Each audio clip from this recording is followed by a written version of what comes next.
Hello everyone, how you folks doing? My name is Armando. In this video, I'm going to be talking about how the US and Europeans have almost destroyed Hawaii for the past 245 years. So let's get started. And let's start with Captain James Cook. He was the first recorded European to set foot in Hawaii while exploring the South Pacific with his crew in 1778. And the first place he landed was on Kauai. He named the islands the Sandwich Islands in honor of the Earl of Sandwich, one of Cook's financial backers. The iron on his ships, as well as the crew's metal tools and cooking utensils, interested the native Hawaiians who were unfamiliar with the commodity. Okay. So when Cook later returned to the islands on a different exploration, however, he took advantage of the trust and incited the Hawaiians against him. After he discovered a smaller boat stolen from his ship, Cook ordered his men to kidnap the elderly Hawaiian king in retaliation, which incited the Hawaiians against the Europeans. Okay, now they forced the captain to retreat from the islands, but bad weather compelled Cook's ship to soon return to the beach, where an angry mob killed him and most of the crew. Now the next event I'm going to talk about, the next period of history, is the time of the missionaries and whalers, and they brought disease and other problems to Hawaii. In March of 1820, a group of Protestant missionaries traveled to Hawaii and began setting up churches. And then missionaries from other religions followed. Many natives adopted their practices and belief systems. In addition to churches, missionaries built schools, and through their descendants started a social class of white elites in Hawaii. Okay? One of them was Dwight Baldwin, also Hiram Bingham, and Hiram and Sybil. Dwight Baldwin was a doctor, by the way. And when there was a smallpox, epidemic, I think it was 1833 or 53, I can't remember exact date, 1853. There was a smallpox epidemic. There was a vaccine, and he administered the vaccine. He went all over to Hana, he went to Lanai, Molokai, all over Maui to administer the vaccine. And so he saved a lot of people's lives on Maui, but a lot of people on Oahu and other islands died from smallpox. When the whalers came to Hawaii around the same time as the missionaries, and the whalers were only in Hawaii, mainly in Lahaina, for a short period, like I think it was 1830 to 1860, or 33 to 63 or something like that. But their differences in lifestyle caused substantial conflict among all three groups. As the missionaries attempted to create laws to keep the sailors in line, whalers demanded the right to gamble and hire native women for sex work. Okay? Well, as you can tell, there was a lot of conflict. The whalers' desire for familiar foods also forced the island to obtain non-traditional Hawaiian foods, including sugar, potatoes, and meat. The foreigners also brought diseases such as measles, venereal disease, and smallpox to Hawaii. By 1853, roughly 230,000 native Hawaiians had lost their lives. Okay. By 1810, Hawaii's eight main islands had united to form a single kingdom under the rule of King Kamehameha I. However, traders from France, Britain, and the United States influenced the islanders by supplying them with guns. The foreigners also convinced them to sign a free trade agreement, which entitled giving away Pearl Harbor and granting most of Hawaii's lands to sugar plantation owners. Okay. Now, non-native residents didn't like the Hawaiian form of monarchy. And when David Kalakaua became king in 1874, they felt threatened by his attempts to reduce the missionary party's power. Okay, so now, in 1888, foreigners used the threats of force to establish a new constitution. Some party members formed a group called the Hawaiian League in 1887 and drafted a constitution which would remove power from the king and give it to the legislature instead. The so-called Bayonet Constitution also took away voting rights from Native Hawaiians and Asian citizens who owned neither money nor land. The League then coerced Kalakaua to sign the Constitution, threatening him with force from a militia if he didn't comply. So that was the Bayonet Constitution. He was forced at gunpoint to sign this Constitution, giving away a lot of his power and and the right to vote to a lot of Hawaiian people. Now, the non-native businessmen staged a coup and took over the Royal Hawaiian government. That's another after Kalakaua. The Hawaiian queen Liliuokalani abdicated her throne to avoid bloodshed. Okay, now King Kalakaua.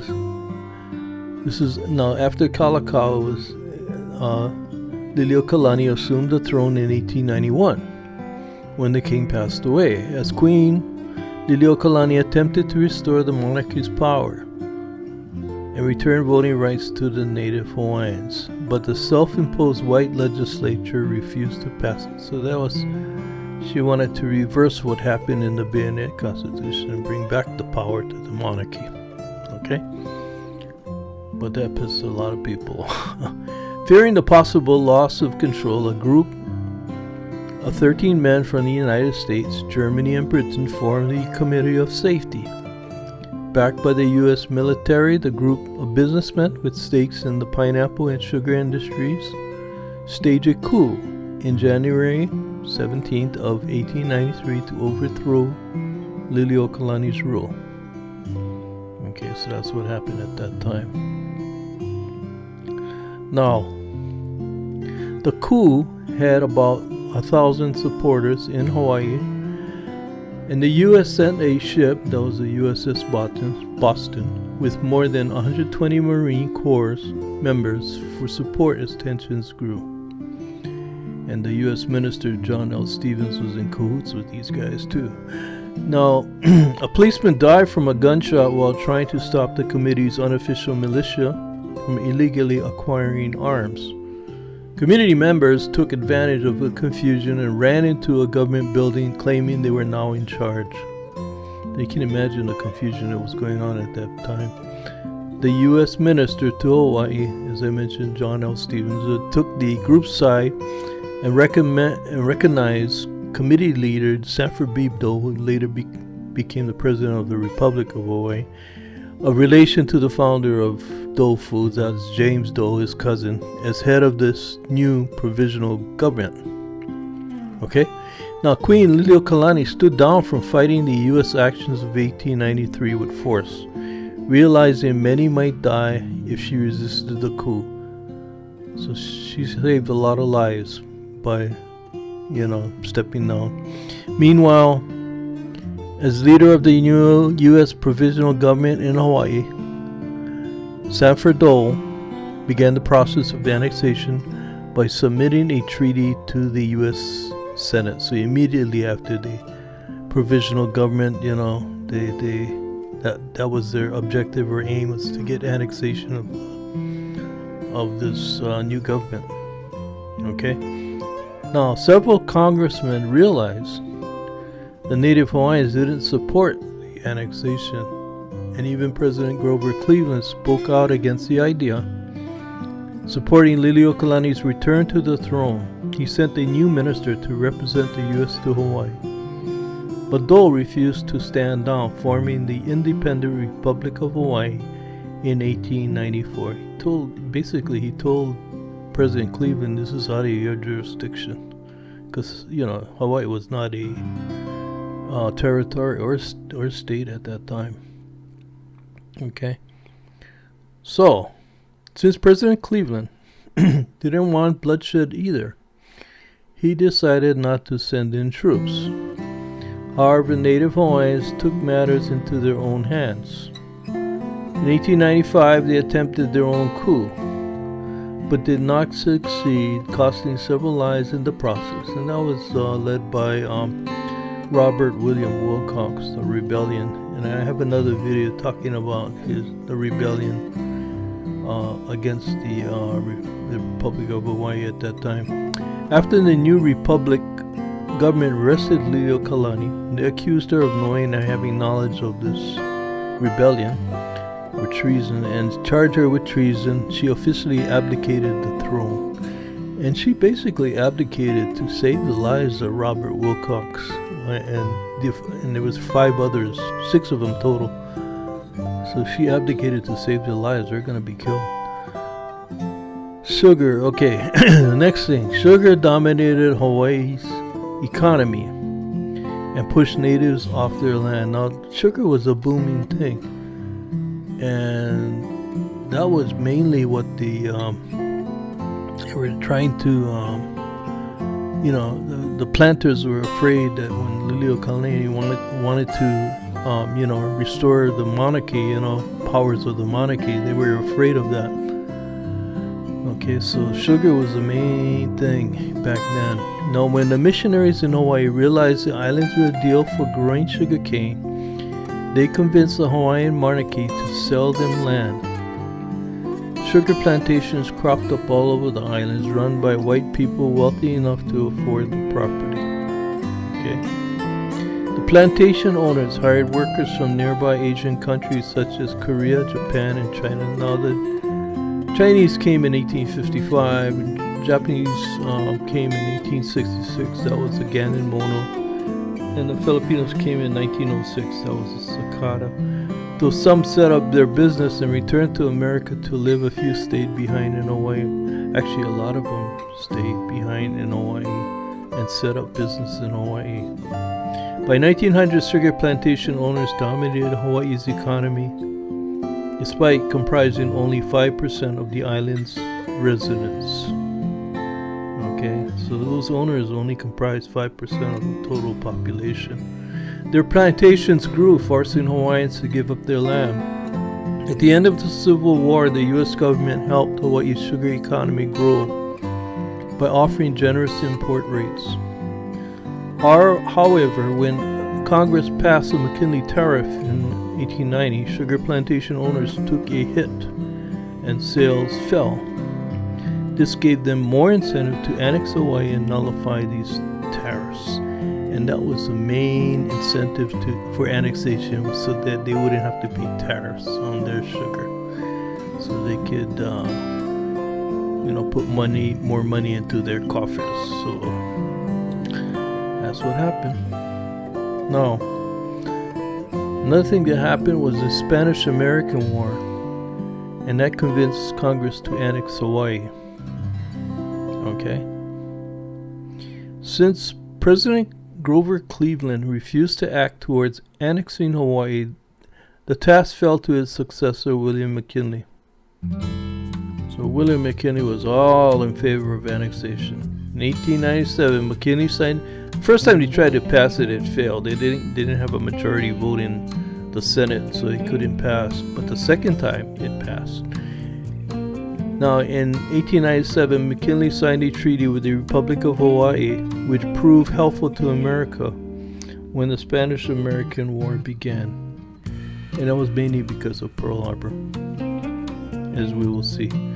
American troops fighting in the Philippines took advantage of Hawaii's location, drawing a treaty to establish a military base at Pearl Harbor in 1887. The region, though the official base didn't begin construction until 1898, played a crucial part in the military's operations during the Spanish-American War, which helped convince Congress to annex Hawaii. So that was the thing that helped to annex Hawaii, is the fact that it was Pearl Harbor was a strategic location for them, and that was called the New Lands Resolution. I cannot believe Hawaii being annexed by a majority vote in Congress. It's like annexing another sovereign nation to a majority vote in Congress. I just shake my head today. That's unbelievable. That's illegal. Anyway, officially annexed in 1898, illegally, Hawaii became a U.S. territory until the American government granted the island's official state status in 1959. Okay, so that's when Hawaii became a state, 1959. Annexation forced Native Hawaiians to learn and speak English. Okay, so, and even at Kamehameha, which is a school for Hawaiians, they couldn't speak Hawaiian, they spoke English. To the first Europeans who landed in Hawaii, the Hawaiian language resembled other island nations, such as the Maori of New Zealand and the people of Tahiti. Since Hawaiians shared their language orally with no written form, white missionaries created a written alphabet of 13 letters based on the sounds they heard when Hawaiian people spoke. It became the most common language on the island, spoken by the government employees and people who came to work the sugar plantations. As Americans took over the islands, English became more widespread. When the U.S. officially annexed Hawaii in 1898, the government banned people from speaking the Hawaiian language in government buildings and schools. For a long time, generations of Hawaiians grew up not knowing their native language. However, thanks to renewed interest in native Hawaiian culture, the language made a comeback in the 1970s and once again became the state's official language in 1978. And that was called the Renaissance period for the Hawaiians. Okay, so now the other thing I want to talk about is the Hawaiians Home Commission Act failed the native residents. Okay, now the sugar plantation owners and ranchers obtained the land from native Hawaiians after overthrowing the Hawaiian government in 1893. At the time, they could own an unlimited amount of land. When the Organic Act passed, creating a new annexation government, it instituted lease terms for sugarcane farmers and plantation owners who had taken over most of the Hawaiian land. Okay? Most were no longer than 30 years total, and around the time many of them were up for renewal or expiring, Congressional Delegate Prince Jonah Kohio Kalanianaoli introduced the Hawaiian Homes Commission Act of 1921. This bill allowed people of more than 50% Native Hawaiian heritage to lease areas totaling more than 200,000 acres of land for 99 years at the cost of $1. So there was a blood quantum. You have to have 50% in order to qualify for Hawaiian homelands. And though Kalanianaoli created the bill to give Native Hawaiians living in poverty the right to their land, property leasers and Republican lawmakers struck illicit deals to create loopholes in transfers. These workarounds ultimately used land intended for Hawaiian homes for airports and other public use entities. More than 1,000 acres went to the new government. Okay, so that wasn't right. Meanwhile, the land allotted to the Hawaiian civilians proved underdeveloped, unworkable, and sometimes inaccessible. As one writer put it, many uses of Hawaiian homelands for public parks and schools violate the intent of the trust. The act set aside no money for improving the land, and in 1999, more than 29,000 Native Hawaiians remain on the waiting list today for land. They're still on the waiting list. I think still a lot of people, 20,000, there's still a lot of people, and they end up dying. They're still on the list, and they pass away, and they never see that land. That's sad. Now, the next thing I'm going to talk about is how Hawaiians lived under martial law during World War II. And my mother she experienced Pearl Harbor at that time, and she told me about it, and I'll tell you more about it. But anyway, on December 7, 1941, Japanese planes bombed the U.S. naval base at Pearl Harbor. The attack destroyed almost 20 military vessels and killed over 2,400 people, including some civilians. The National Guard took over as a territorial governor and placed Hawaii under martial law, fearing the contingent of Japanese Hawaii citizens might instigate further attacks. My mom told me about that. When they were under martial law, and they had to put at night, they had to put the black paper on the windows and all that kind of stuff. So she told me about it. Now, Hawaii had not yet become a U.S. state, and the government remained suspicious of the islanders during the war, sharply limiting their rights with curfews and forcing them to carry military-issued IDs, complete with fingerprints. Residents lived with blackouts and military surveillance, including the censorship of mail and newspapers. The military also forced some Hawaiians to dig bomb shelters and sent about 2,000 Japanese heritage civilians to work internment camps. In October 1944, the government finally deemed the threat of attack in Hawaii unlikely, thus ending martial law. 2 years later, the Supreme Court ruled the military's actions against civilians unconstitutional. Okay, so that was later. Now the U.S. after the war, military blew up parts of Kaho'olawe Island for years, many years, and there was a lot of protests on that. Hawaii's smallest island served as a penal colony. We're talking about Kaho'olawe now. From around 1832 to 1853, and later supported ranchers, farmers, and as many as 50,000 non-native goats. After the bombing of Pearl Harbor in 1941, the U.S. military evacuated the inhabitants and turned the entire island into a bombing range. Okay, so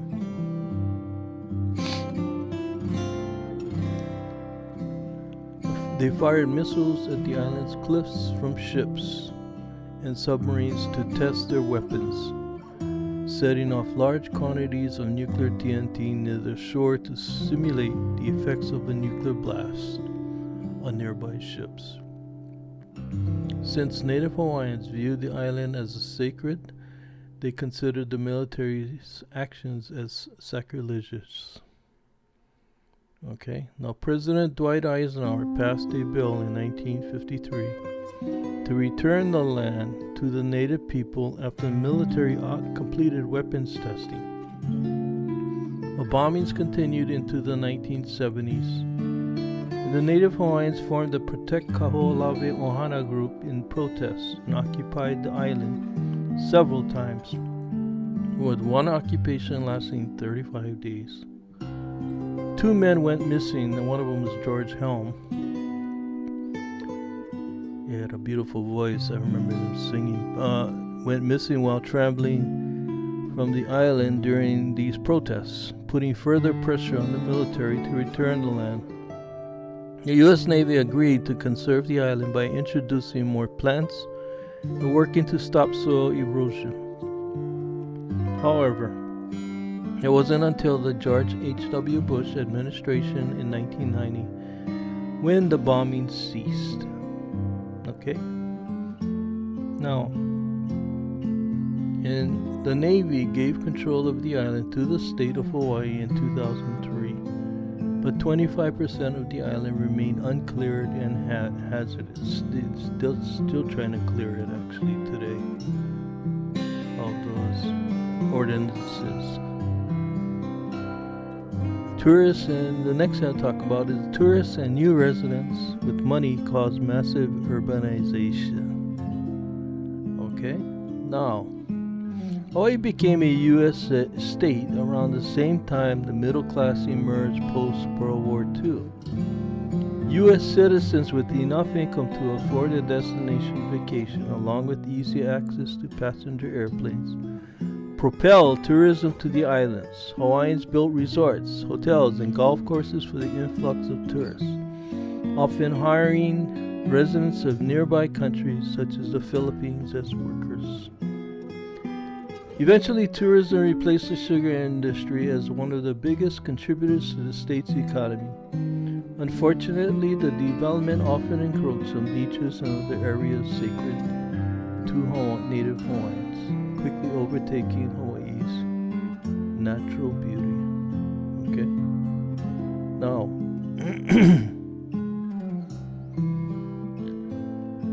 people with money also moved to Hawaii, requiring new residential structures as well as places to eat and shop. More people with fewer living spaces meant rent prices spiked, forcing many Hawaiians out of their homes, which they could no longer afford. Now, and this is the next thing I'll talk about is and I shake my head on this and I can't believe it. The U.S. government doesn't consider Native Hawaiians to be indigenous people. I still shake my head. Congress apologized to Hawaii in 1993 for helping to overthrow a government belonging to the people who didn't want their home ruled by another country. In 2000, Hawaiian Senator Daniel Keakaka created the Native Hawaiian Government Reorganization Act to make stronger amends, also known as the Akaka Bill. The Act grants Native Hawaiians the same kinds of rights given to Native Americans and Native Alaskans. Okay?